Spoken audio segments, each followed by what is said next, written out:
Yesterday I was hoping to get the skirt portion finished so that I could sew it onto the top part today, the bodice.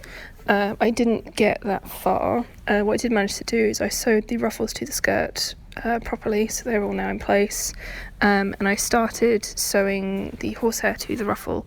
I was originally going to double up the horsehair because I was worried that the fabric was going to be too heavy for it to make a difference, but I tried it with one layer and it was actually okay. So I've put one layer in, and I've also learnt how to do a blind hem stitch on the machine, which has been a godsend because otherwise I would have to sew everything by hand and that would suck. So I did a little sample on a scrap piece of fabric to figure out what sort of stitch width, because I didn't want it to be visible at all on the front side. I know it's stronger if it's got a little dot, but I didn't want anything. So I figured that out and I took a picture of the stitch width using the Boninas, and I tried to do it sort of freehand, but I found that it ended up really wonky and weird looking, so I unpicked it and basically spent the evening tacking everything in place so that it would be, I could just come in and sew it today, which worked out really, really well. And then today I obviously finished that off, unpicked some of the tacking. I'll do the rest tonight. And then I decided that I was going to put some more horsehair in the join where the ruffle attaches onto the skirt, because I just want to give it a little bit more support, even without the petticoat, and I think it sort of falls a lot better now.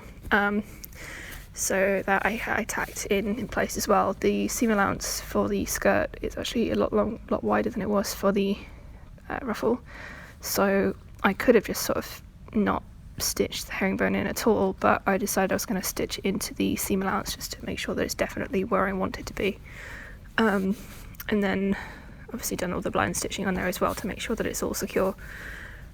I wasn't sure what to do with the seam allowance for the ruffle where it joins the skirt. It's about, I don't know, 3/4 of an inch most of the way around. That's just sort of there, but I think just for now I will leave it as it is, because I don't think I can blind hem that very easily, and also it would just make it easier to alter later if it's easily removable.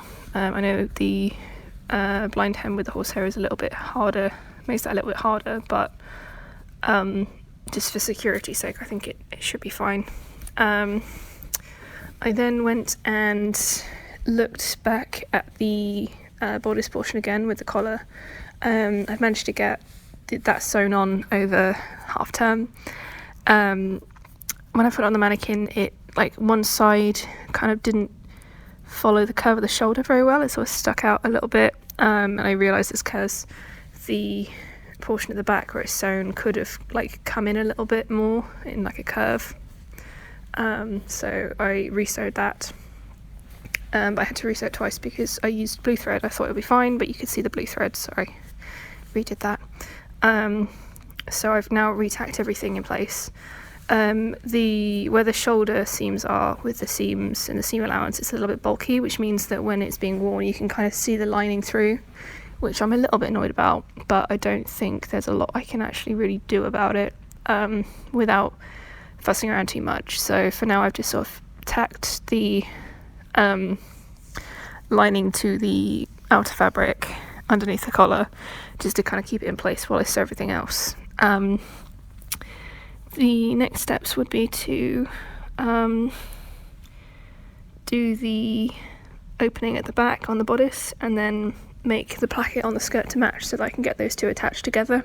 Hopefully I can do that tomorrow if I do some of the sort of prep for it tonight. So I was going to go back and tack the darts together on the bodice so the lining and the outer fabric are sort of matched up, and then I can make sure that the back panel is like completely flat, so when I go and sew them together then they're not going to have like weird bubbles and lumps and stuff in them in the lining.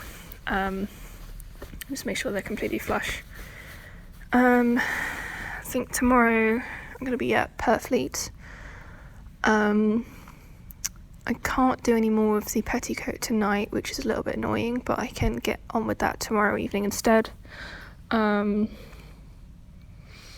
I can also start working on the sleeves tomorrow as well, because they need to be done, and also maybe the apron.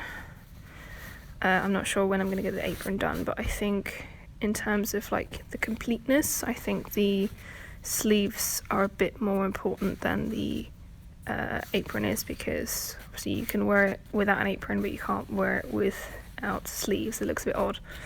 So I'm going to start thinking about that tomorrow. Yeah, I don't think I want to put any boning in this skirt just yet. I will continue with the petticoat and see if I can get the volume right before I start thinking about that. I do have two types. I've got the Ridgeline and I've got the steel boning, so I've got some options there. And I still have a fair amount of horsehair left, so maybe that could go into the petticoats too if I need it.